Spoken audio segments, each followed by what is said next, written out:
Poštovani gledalci, sa nama je profesor dr.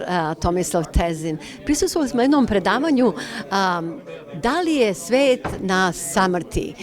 Odakle ste dobili ideju da o tome baš govorite ovo puta? Pa, kao hrišćanin koji proučava Bibliju, tema kraja sveta i onoga što se dešava nakon kraja sveta ili Božijeg spasenja i obnovljenja, zapravo nanovo stvorenja čitavog sveta je jako bitna tema. Tako da živimo danas, mnogi ljudi koji ne proučavaju Bibliju, nisu religiozni, mogu da vide da živimo u jednom vrlo neobičnom vremenu, vrlo neugodnom vremenu, u kome zapravo se ispoljava neka vrsta duhovne borbe između dobra i zla globalno u čitavom svetu. Tako da mislim da ta tematika o kojoj Biblija govori hiljadama godina, o kraju vremena i o završnim događajima je sada izuzetno aktuelna i ljudi treba da proučavaju Bibliju, ne da bismo pokušali da se spasimo na neki način od tih nekih raznih stvari koje dolaze na ovaj svet, nego da bismo mogli da shvatimo gde se nalazimo u trenutku istorije i da bismo mogli da donesemo prave odluke za naš život, individualni život, jer ta borba koja je na globalnom nivou u svetu zapravo se odigrava i u našem srcu. I mada mi ne možemo napraviti neki veliki uticaj i da promenimo svet, ono što uz Božju pomoć možemo da učinimo je da promenimo naše srce. A da bismo promenili naše srce na bolje, treba prvo da shvatimo šta je Božja volja i poruka za čoveka, tako da ta biblijska ideja o kraju sveta je dobar prvi korak da zapravo privuče ljude iz najboljih namera, da otvore svoje Biblije, da počnu da ih proučavaju, da se vratimo kroz molitvu i bogosluženje, da se vratimo Bogu i da On zaživi u našim srcima. I ako ne možemo da promenimo svet, da promenimo naše srce, i ako to urade milijarde ljudi na ovom svetu, onda će se i svet promeniti. Eto, vi ste pomenuli da u vašim 20. godinama vi ste počeli se približavate Bogu. Obično ljudi to čine malo u poznijim godinama. Kako se to vama desilo? Kako ste vi otkrili hrišćanstvo? Kako ste vi spoznali Božju istinu? Pa ja sam želeo da budem naučnik, da se bavim naukom od detinjstva, a princip nauke je zapravo traganje za istinom i to traganje za objektivnom istinom. Tako da sam ja do Boga došao naučnim principima, naučnim metodama. Mi Boga ne možemo da dokažemo, jer je On iznad dokazivog, potrebna nam je vera. Međutim, mnoge činjenice vezane za hrišćanstvo, istorijska objašnjenja nastanka života, nastanka vrsta, bioloških vrsta, geologija koju vidimo na zemlji, sve ostalo se mnogo bolje objašnjava biblijskim istorijskim opisima nego recimo teorijom evolucije koju imamo. Tako da sam ja preko nauke zapravo upoznao Bibliju i prvo sam tretirao te neke teme gde je Biblija proverljiva naučnom metodologijom i kao bivši ateista sam zaključio da Biblija svojim objašnjenjima mnogo bolje objašnjava realni svet u kome živimo nego što to objašnjava teorija evolucije. I to je bio neki prvi korak.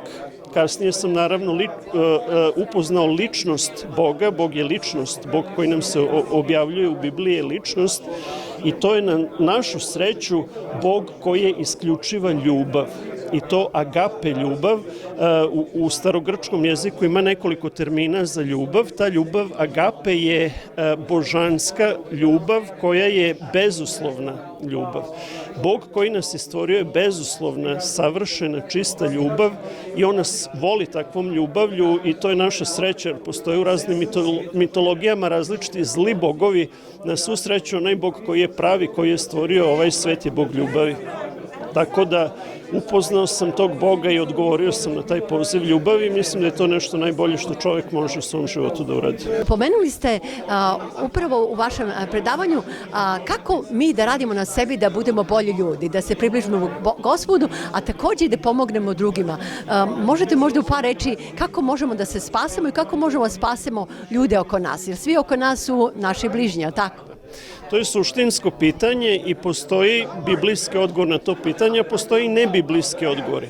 Biblija kaže može li ris promeniti svoje šare na krznu? Ne može, tako ne možemo ni mi postati dobri ako smo zli po svojoj prirodi. Dakle, mi ne možemo sami sebe da promenimo. Možemo doneti dobre odluke Recimo, moj otac je bio pušač, pa on nije ni pokušavao, ali ima pušača koji su odlučili neće više pušiti. I ništa lakše od toga, ostavi pušenje i stotinama puta je ostavljao pušenje, ali sledećeg dana već zapali.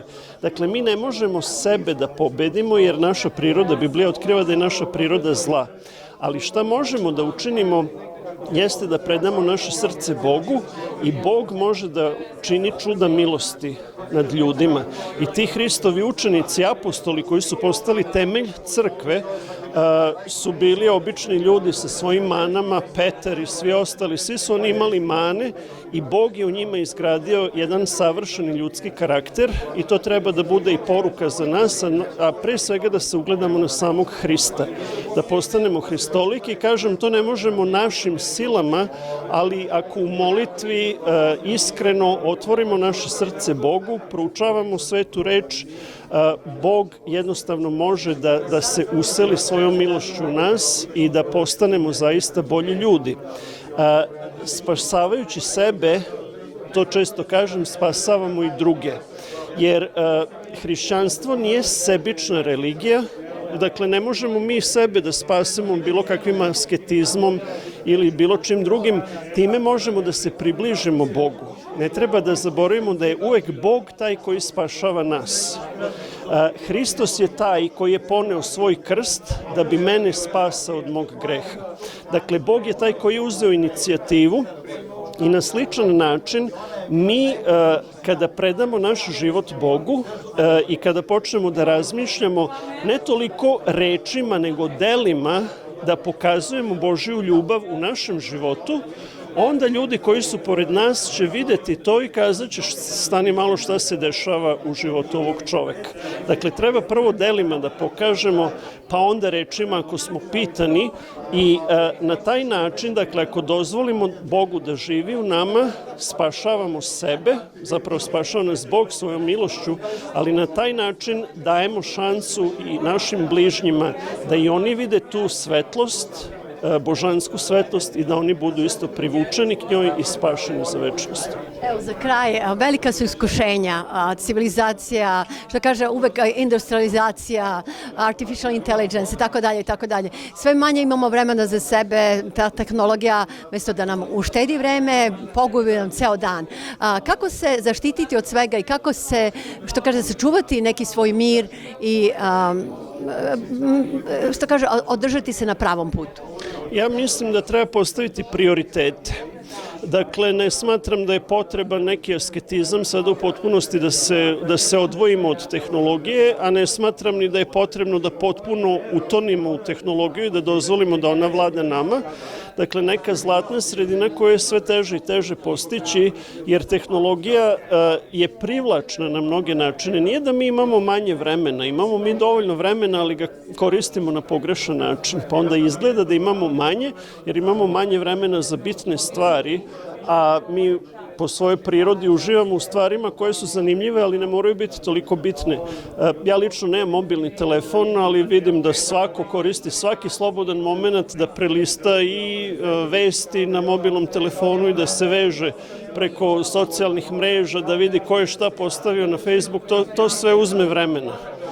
I naravno da onda nemamo vremena. Kada pogledate sve to, vidjet ćete da zapravo ono što je tamo, što drugi ljudi postave, najčešće uopšte nije iskreno, to neko se hvali nečim, bila sam tamo ili bio sam tamo, video sam se sa ovim, sa onim.